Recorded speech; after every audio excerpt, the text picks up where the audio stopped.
ദൈവ തിരുനാമത്തിന് മഹത്വമുണ്ടായിരിക്കട്ടെ. Hi all, this is Mathew Samuel once again from Albany, New York. Lenten greetings to all listeners from Indian Orthodox Radio.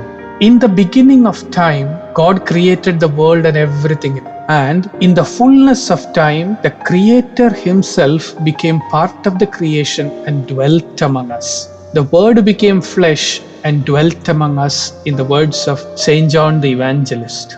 In the beginning of time, He formed man from the dust of the earth. Using dust and water, He formed clay to form man. And in the fullness of time, we see Him in that same role as Creator, continuing with the work of creation in the same manner.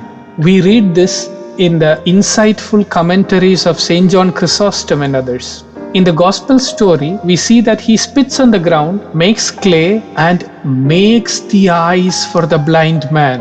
Remember, the blind man never had eyes. Those were not created. That part of creation was left unfinished in Him for when the Lord came to meet him in person. And there He completes the creation by making eyes for him, by giving him sight. That is why He says He is blind so that the works of God may be manifest in him.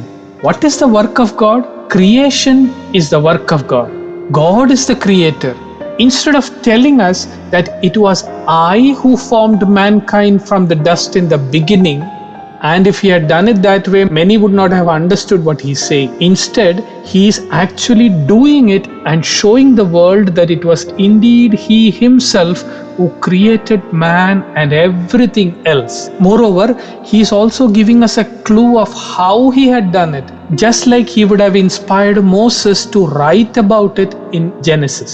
The blind man who was healed is an eternal reminder to us of the time that our Creator, the very Word that Saint John begins his Gospel talking about, the Word who was God, through whom all things were made, and without whom was not anything made that was made, that very same Creator walked among us as a human being.